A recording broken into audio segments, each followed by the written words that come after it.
عثمان رضی اللہ تعالیٰ عنہ کا نام ہے، حضرت عثمان کا نام عثمان ہے، اور عفان ان کی والد کا نام ہے، اور والدہ کا نام اروا ہے. کیا ہے؟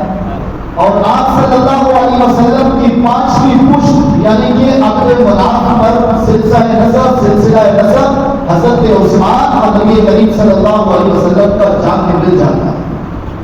ایسے ہی نبی کریم صلی اللہ علیہ وسلم کے ساتھ بے شمار رشتہ داریاں کتابوں کے اندر لکھی ہیں. ایک رشتہ داری یہ ہے کہ ام حکیم بیضا یہ حضرت علی رضی اللہ تعالیٰ عنہ اور نبی کریم صلی اللہ علیہ وسلم دونوں کی پھوپھی کیا ہے؟ دونوں کی پھوپھی ہے، اور ان کا تعلق حضرت عثمان سے یہ ہے کہ حضرت عثمان کی یہ نانی ہے. کیا ہے؟ اتنی قریبی رشتہ داری. بے شمار رشتہ داریاں لکھی ہیں، لیکن مختصر آپ یہ سمجھتے ہیں کہ نبی کریم صلی اللہ علیہ وسلم کے ساتھ حضرت عثمان جو بنو امیہ سے تعلق رکھتے ہیں، کس سے تعلق رکھتے ہیں؟ بنو امیہ خاندان سے تعلق رکھتے ہیں، کہ لیکن رشتہ داریاں نبی کریم صلی اللہ علیہ وسلم کے ساتھ کیا ہے؟ موجود ہیں. حضرت عثمان غنی رضی اللہ تعالیٰ عنہ کے بے شمار فضائل ہیں. ایک لقب ان کا ذوالنورین ہے، اور ذوالہجرتین کے 2 لقب حضرت عثمان غنی رضی اللہ تعالیٰ عنہ کے مشہور ہیں. ذوالنورین اس لیے کہا جاتا ہے کہ نبی کریم صلی اللہ علیہ وسلم کے یکے بعد دیگرے 2 صحابیاں حضرت عثمان کے نکاح ہیں، حضرت رقیہ اور حضرت ام کلثوم رضی اللہ تعالیٰ عنہ. جب حضرت رقیہ کا انتقال ہوا تو نبی کریم صلی اللہ علیہ وسلم نے اپنی پیاری صاحبزادی نفس جگر حضرت ام کلثوم کا نکاح بھی حضرت عثمان رضی اللہ تعالیٰ عنہ سے کر دیا.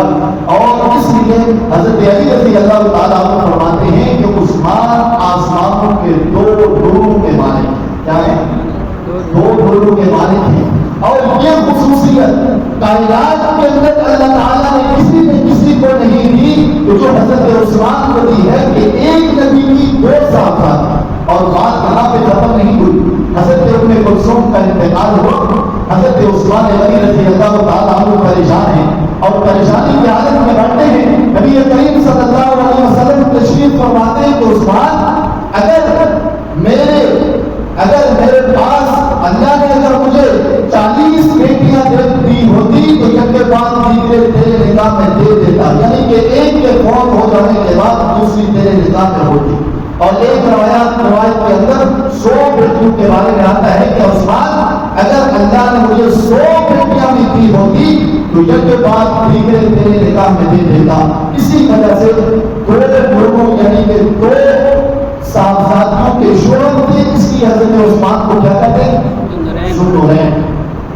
دوسرا لقب حضرت عثمان کا ذوالہجرتین ہے. حضرت رقیہ رضی اللہ تعالیٰ عنہ سے جب حضرت عثمان کی شادی ہوئی تو نبی کریم صلی اللہ علیہ وسلم نے حکم دیا کہ آپ نے حبشہ کی طرف ہجرت کرنی. تو حبشہ کی طرف ہجرت کرنے والوں میں جو نام شمار ہوتا ہے باقی صحابہ ساتھ حضرت عثمان غنی رضی اللہ تعالیٰ عنہ کا نام بھی ہے کہ انہوں نے ایک ہجرت حبشہ کی اور دوسری ہجرت مدینہ نبی کریم صلی اللہ علیہ وسلم کے ساتھ مدینہ میں ہجرت کی. اس لیے ان کو کیا کہتے ہیں؟ ذوالہجرتین، یعنی کہ 2 ہجرتیں کرنے والے. کیا کرنے والے؟ ہجرت حبشہ بھی کی اور ہجرت مدینہ بھی. حضرت عثمان غنی رضی اللہ تعالیٰ عنہ کے بے شمار فضائل ہیں، لیکن اس فضیلت کا اندازہ لگائیے کہ جس کو قرآن کریم نے بیان کیا ہے کہ 1450 صحابہ کے لیے جنت کا اعلان اور جنت کا سرٹیفکیٹ جو جاری ہوا اللہ تعالیٰ کے اس قرآن کریم کے اندر، وہ حضرت عثمان غنی رضی اللہ تعالیٰ عنہ کی وجہ سے. اور یہ واقعہ کچھ ایسے پیش آیا کہ معاہدے کے اندر حضرت عثمان غنی رضی اللہ تعالیٰ عنہ کو مشرکین مکہ کے پاس بھیجا کچھ معاملات کے لیے، اور اپنی طرف سے ایک سفیر بنا کر حضرت عثمان غنی رضی اللہ تعالیٰ عنہ کو بھیجا. تو کچھ دیر کے بعد جب حضرت عثمان لیٹ ہو گئے، آئے نہیں، تو منافقین کی طرف سے ایک خبر مشہور ہو گئی کہ حضرت عثمان شہید ہو گئے. کیا ہو گئے؟ حضرت عثمان کو والعیاذ باللہ قتل کر دیا گیا، شہید کر دیا گیا. اللہ کے نبی صلی اللہ علیہ وسلم نے اس موقع پر 1450 صحابہ کرام کی بیعت دی ہے، اور حضرت عثمان کے ہاتھ کو، اپنے ہاتھ کو حضرت عثمان کا